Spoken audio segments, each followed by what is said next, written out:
हर हर महादेव। देवों के देव महादेव जी के चरण में प्रणाम, मेरा प्रणाम स्वीकार हो। सब गुरु भाई बहन के चरण में प्रणाम, मेरा प्रणाम स्वीकार हो। माता पिता के चरण में प्रणाम, मेरा प्रणाम स्वीकार हो। गौरा पार्वती के चरण में प्रणाम, मेरा प्रणाम स्वीकार हो। सब देवी देवताओं के चरण में प्रणाम, मेरा प्रणाम स्वीकार हो। गुरु भाई बहन, मैं एक कथा सुनाने जा रही हूँ। ये शिव से जुड़ी कथा है, बहुत सुंदर कथा है। इस कथा को पूरा सुनिए और इसका रहस्य जानिए। आधी नहीं, आधी सुनने में मन छिनभिन होता है, पूरा सुनने में गुरु का ज्ञान मिलता है। शिव गुरु बहुत दयालु हैं, सब पे दया करते हैं। अपमान नहीं उन्हें कीजिए, शिव से दया लीजिए, शिव का गुरु मानिए। एक राजा था, एक रानी थी, उनका 3 बच्चे थे। बेचारी रात में अपने पति के साथ, अपने बच्चे के साथ सोए हुए थे। रानी एक सपना में देख रहे हैं कि मेरे पिताजी बहुत बड़ा यज्ञ कर रहे हैं और सब देश देश के लोग आए हैं, पूरा सब परिवार आए हैं, लेकिन हमको निमंत्रण पिताजी नहीं दिए हैं। जब सुबह हुआ तो बेचारी अपने पति से बोली, रानी महाराज, राजा साहब देखिए ना, हम रात में एक स्वप्न देखे हैं, वो बहुत अनहोनी स्वप्न है। राजा बोले, क्या देखे हैं महारानी, मुझे एक बार कह के तो सुनाइए। सपना कभी झूठा कभी सच्चा होता है, सपना अपना नहीं होता है। रानी बोली, महाराज जो हम सपना देखे हैं वो कभी गलत नहीं हो सकती है। हम सपना देखे हैं सुबह में, वो सपना गलत नहीं है। राजा बोले, ठीक है, कह के सुनाइए। रानी बोली, बेचारी देखिए ना, मेरे पिताजी बहुत बड़ा यज्ञ कर रहे हैं पर मुझे निमंत्रण नहीं दिए हैं। पिताजी बहुत बड़ा यज्ञ कर रहे हैं। राजा बोले, तो ऐसा बात है, तो क्या आपको जाने का मन है? रानी हंसकर बोले, तो आप आज्ञा दीजिएगा तब तो हम जाएंगे, आप आज्ञा दीजिए। बोले, ठीक है, जाइए जाइए, डोली का हार दे देते हैं, दरमान को दे देते हैं, अपने बच्चे को साथ में ले लीजिए और जाइए। रानी बोले, ठीक है, आप नहीं चलेंगे? राजा बोले, देखिए बिना निमंत्रण को हम नहीं जा सकते हैं, आप जाइए। रानी खुश हो गए कि चलिए, हमें तो आज्ञा मिल गया है, हम तो जा ही सकते हैं। वो बेचारी वहाँ से डोली बैठ के और चल दिए। एक दरबान वहाँ से और 4 कहार, रानी, इनका 3 बच्चे। पहले के युग में डोली ही कहार चलता था, कोई गाड़ी सवारी नहीं था। और चलते चलते चलते उनका मायके बहुत दूर पड़ता था। कहीं पे शाम हो गया। जब शाम हो गया तो कहार बोलने लगे कि रानी साहब, आगे तो थोड़ा कठिन रास्ता है, शाम भी हो गया है, हम अब नहीं चल सकते, हम थक चुके हैं। रानी बोले, तो कोई बात नहीं, यहीं पर रह जाइए, यहीं पर शाम बीत जाएगा, रात सुबह में जाल जाएगा, कोई बात नहीं। बोले, ठीक है। वहीं पर रह गए। जब रह गए तो रानी भगवान से प्रार्थना की। अपने सब देवता को मानती थी, सब देवतन को पूजन करती थी, शिव को गुरु मानी थी। वो बेचारी शंकर भगवान के प्रतिदिन पूजा करती थी। वो रानी सती थी, बहुत सती थी, जो कहती थी वो हो जाता था। वो रानी हाथ जोड़ के भगवान से प्रार्थना की कि हे इंद्र महाराज, हे शंकर भगवान, हे विश्वकर्मा भगवान, आज मुझे आपका ज़रूरत है, मुझे मदद कीजिए। शंकर भगवान उनका प्रार्थना स्वीकार किए और रानी बोली कि महाराज, मेरे लिए 3 ठो गुफा बन जाए और एक छोटा सा तालाब बन जाए, जिसमें हम यहाँ पर जो भी परिवार हैं वो अच्छे से रात बिता सकें। उनके लिए 3 गुफा बन गया, एक छोटा तालाब बन गया। रानी जो भोजन अपने घर से लेके आई थी वो सबके खिला दी। सबको सोने को लिए अलग अलग रूम में बोल दी। 4 कहार जो थे एक रूम में, एक दरबान थे वो एक रूम में, और बेचारी अपने बच्चे के साथ एक रूम में, एक गुफा में हो गए सब। जब रात हुआ, ठीक आधी रात हुआ, तो जो दरबान था वो पापी था, उसका मन में बुरा ख्याल आ गया। वो रानी के जाके गुफा का दरवाज़ा ढुकढुकाने लगे। जब ढुकढुकाने लगे तो रानी पूछ रहे हैं कौन है, बोलिए। ये बोल रहे हैं मुझे प्यास लग गया है, मुझे पानी पिलाइए। रानी बोले क्या मेरा कमरा में पानी है, जाइए तालाब में पी लीजिए। बोले नहीं रानी, मेरा तबीयत ठीक नहीं लग रहा है, आप थोड़ा सा किवाड़ी खोलिए ना। बोले कि जाइए जो चार कहार है उससे मदद ले लीजिए, हम रात में किवाड़ी नहीं खोलेंगे।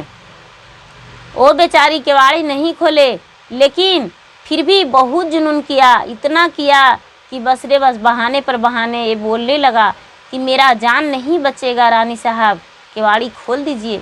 ये बेचारी दरवाज़ा खोल दिए रानी। जब रानी दरवाज़ा खोल दिए तो ये झट से इनका दरवाज़ा लॉक कर दिए और बोलने लगे कि रानी आप कुछ नहीं कर सकते हैं, आपके साथ हम गलत व्यवहार करेंगे।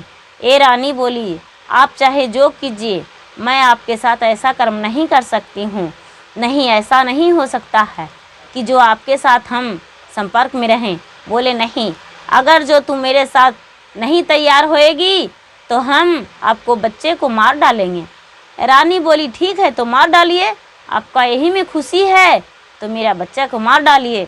उनका एक बच्चा को रानी के सामने काट दिया दरमान ने।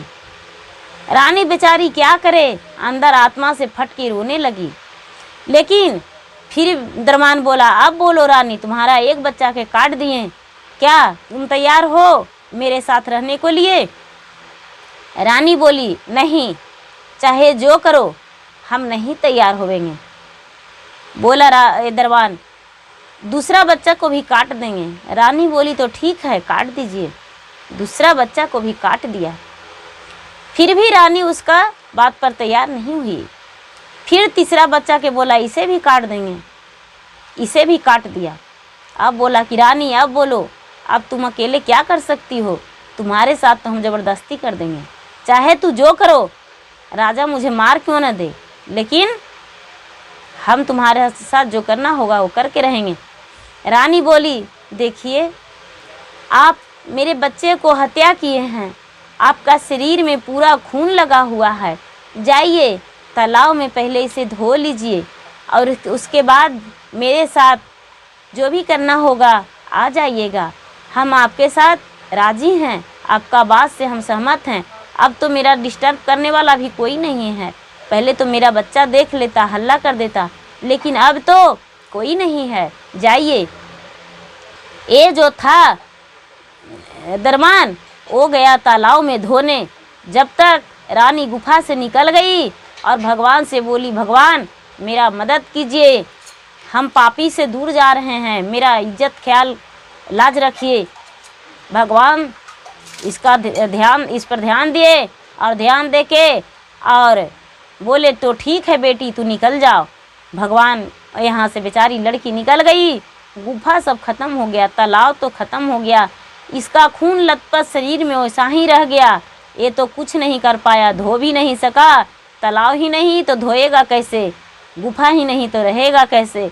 जब ये रानी वहाँ से निकल गई और जब रानी निकल गई तो आगे एक गड़ेरिया था, वो बेचारा भेड़ी चराता था और वहीं बेचारी पहुँच गई। थोड़ी दूर में रात का समय कहाँ जाती, गड़ेरिया से बोली भैया मुझे 2 घंटा रहने के लिए जगह दे दीजिएगा। बेचारा गड़ेरिया बोला बहन मेरा अंदर तंबूक में सो जाओ, हम बाहर समय बिता लेंगे। बोली ये गड़ेरिया बोले। रानी सुन के बड़ी खुश हुई, बोली चलो कुछ तो जगह मिल गया। वो बेचारी अंदर रानी सो गई और गड़ेरिया बाहर में बैठ गया। जब सुबह हुआ थोड़ा फ्रेश हो गया तो बोला बेचारी कि भैया अब हम जा रहे हैं, थोड़ा सा अपना गमछा बिछाइए ना, हम आपको कुछ दान देना चाहते हैं।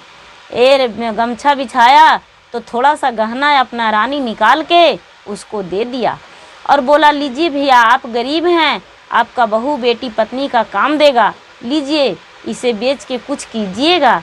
वो बेचारी इतना कह के और वहाँ से चल गए तो एक नदी, बहुत बड़ा नदी था, उसमें नाव लगता था। यहाँ के बात यहीं रहने देते हैं, फिर कुछ समय में बताएंगे। जब ये दरमान वहाँ से देखा कि रानी नहीं है, चल गई, तो चिल्लाने लगा और यहाँ चारों का हार के जगाया कि उठो उठो, देखो ना रानी तो भाग गई, रानी कहाँ चल गई। कहार बोला क्या पता, और एकदम बिल्कुल जैसे कुरखेत था उसी तरह कुरखेत में ये सोवल है, देख रहा है कि कोई तंबूक नहीं, कोई यहाँ पर गुफा नहीं है, तालाब नहीं है, रानी कहाँ चली गई अपने बच्चे को साथ में। ये जो चारों कहार था वो पूरा बेचारा शौक हो गया कि कहाँ चली गई। दरबान बोला कि तो ठीक है, हम तो घोड़े से आए हैं, हम घोड़ा से आगे जा रहे हैं राजा के घर, राजा के चेतावनी दे देंगे, राजा के बता देंगे। राजा से जाके बोला, दरबान पहुंच गया राजा के घर, उसी समय चल दिया वहां से और जाके राजा से बोला कि राजा साहब देखिए ना, ऐसा ऐसा बात है, रानी का कोई पता नहीं, कहाँ चल गई अपने बच्चे लेकर, मुझे कोई पता नहीं। और आते आते देखिए ना, मुझे रास्ते में बहुत सियार मकार ये वो गुंडा मवाली मिला है जो मुझे बहुत मारा है, देखिए हम खून से लथपथ हैं। राजा देखें कि सचमुच में इनका पूरा खून से भींगा हुआ है कपड़ा। सबसे पहले दरबान को कपड़ा बदलवाएं और बोले कि तो ठीक है, सुबह होगा तो हम लोग घोड़े से चलेंगे। कोई बात नहीं, सुबह हो ही गया था।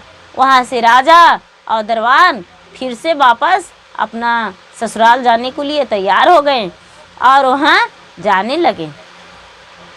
आगे बेचारी नदी था तो नदी में नाव लगता था। ये जो मलाह था बेचारा केवट भैया, उससे बोली, रानी भैया थोड़ा मुझे पार कर दोगे। केवट बोला, क्यों नहीं बहन, पार कर देंगे, बोलो चलो बैठो। बोला ठीक है भैया, मेरे पास पैसा नहीं है। बोला बेचारा, क्या होगा बहन, तुम्हारे जैसा मेरी भी बहन है, हम तुम्हें पार कर देंगे, मेरा बहन है। वो बेचारी बैठ गई नाव पे और मलाह ने उसे पार कर दिया। जब पार कर दिया तो जब ऊब पटी गया तो बेचारी बोल रही है, भैया थोड़ा सा अपना गमछा फैलाइए ना, हम कुछ आपको देना चाहते हैं। बोली बहन क्या दोगी। बोली बेचारा वो गमछा फैला दिया, जितना गहना था सारा गहना उसके गमछी पर उतार के रख दिया। रख के और बोल रही है, भैया एक बात आपसे, एक चीज़ मांगे आपसे, मना तो नहीं ना करोगे भैया। ये बेचारा बोला, बहन कुछ भी मांग लोगे, मुझसे जान मांग लोगे वो भी दे देंगे, बोलो क्या मांगती हो बहन। ये बोली, भैया अपना हमको कुर्ता दे दीजिए ना। ये बेचारा कुर्ता उतार के दे दिया। बोला बहन लो कुर्ता, क्या करोगी। बोला भैया कुछ तो करेंगे हम। बोली भैया थोड़ा अपना धोतिया भी दे दीजिए ना। वो बेचारा केवट शर्माते शर्माते धोती भी दे दिया। भैया मेरा सड़िया में बांध लीजिए ना ये गहना, और हमको अपना गमछिया भी दे दीजिए। वो बेचारा गमछी भी दे दिया और ये बेचारी पहन ली धोती कुर्ता गमछी रख ली और वहाँ से चल दी, अपना सड़िया उतार दी और मर्द के भेष में अपना मायके चल दी। जब मायके पहुँची तो देख रही है कि बहुत बड़ा जग उसके पिता कर रहे हैं और बहुत वहाँ राजा महाराजा जुटे थे पूरा। ओए तो बेचारी देखी कि सचमुच में हम सपना देखे हैं वो गलत नहीं है। ये वहाँ चल गई। पीछे से बेचारा गढ़ेरिया गया अपना घर तो उसको पत्नी एक झाड़ू लेके मारने लगी और बोली, अरे तू किसका बहू बेटी का इज्जत लूटा है, जो गहना लेके आया है किसको छीन लिया है, क्यों तू ये सब लेके आया है, बताओ किसको लाया है, जाओ उसी को दे देना। वहाँ से गढ़ेरिया भी राजा के घर पहुँच गया था, क्योंकि गढ़ेरिया के बेचारी बताई थी। गढ़ेरिया भी वहाँ पहुँच गया। आगे आगे गढ़ेरिया, पीछे से ये जो केवट था वो भी अपना घर लेके गया गहना और सड़िया। तो उसका भी पत्नी पूरा बुरा हाल की, पूरा मारी पीटी झाड़ू। तो ये भी बेचारा उसके घर राजा के घर ही चल गया था। आगे आगे वो जा रही थी और पीछे से इन लोग, आगे से वो पहुँच गई बेचारी रानी मर्द के भेष में और पीछे से गढ़ेरिया और केवट जब उसके घर चल गए, वहाँ राजा भी पहुँच गए, वहाँ जो दरबान था वो भी पहुँच गए, सब वहाँ मौजूद हो गए। शाम हो गया, सब भोजन कर लिए और सब एक जगह बैठ गए। जब एक जगह बैठ गए तो सब लोग 10 गो रहते हैं, 10 किस्म वातावरण होता है। उसी तरह वहाँ पर भी सब लोग बात करने लगे। बोले कि भाई कोई एक कहानी कहिए। कोई बोले हमको नहीं आता है, बोले नहीं आता है। ए बेचारी बोली, मर्द के भेष में तो थी, तो वहाँ एक राजा ही दिख रही थी। बोली भैया हमको तो कथा आता है, हम सुनाएंगे, लेकिन मेरा कथा में छिड़खानी नहीं होना चाहिए। अगर जो कोई छिड़खानी होगा तो हम कथा को आगे नहीं बढ़ाएं। सब लोग बोले हाँ हाँ कहिए। वहाँ हंस के बोले हाँ कहिए। तो राजा आप भी कह के तो देखिए, क्यों छेड़ेगा। वो बताने लगे कि देखिए एक राजा थे, एक रानी थी, उनका 3 बच्चा था। वो रानी सोवल थी, सपना में देखी कि मेरे पिता जग कर रहे हैं और अपने बेटी को निमंत्रण नहीं दिए हैं।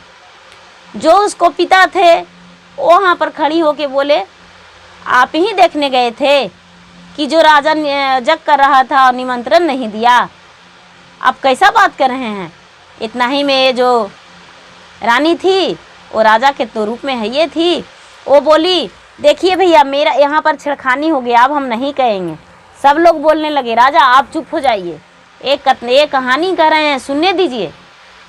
वो चुप हो गए और फिर से बोलने लगे कहिए कहिए आगे बढ़िए। तो वो बेचारी बोल रही है कि अपने पति से बोली कि मेरे पिताजी जग करा रहे हैं, हम मैके जाएंगे। राजा ऑर्डर दे दिए कि हाँ ठीक है चल जाइए। 4 कहार 1 दरबान और अपने रानी को विदा कर दिए। इतना ही में इसका जो राजा थे वो खड़ी होके बोल रहे हैं कि आप ही देखे थे जो रानी सपने देखी थी, अपने पति से कही थी, अपने पत्नी को चला दिए मैके। ये बेचारी बोली देखिए भैया 2 जगह छेड़ हो गया, अब हम नहीं बढ़ेंगे, नहीं कहेंगे कथा को। सब लोग बोलने लगे देखिए अब कोई नहीं बोलेंगे, आगे बढ़िए। बेचारी फिर से बोली जब आगे चलें तो शाम हो गया। बेचारी सती स्त्री थी, भगवान को पूजा करती थी, बहुत शक्तिशाली, बहुत सती स्त्री थी, सती थी। और अपने शक्ति से वहाँ 3 गुफा बनाई और वहाँ पर एक तालाब भी।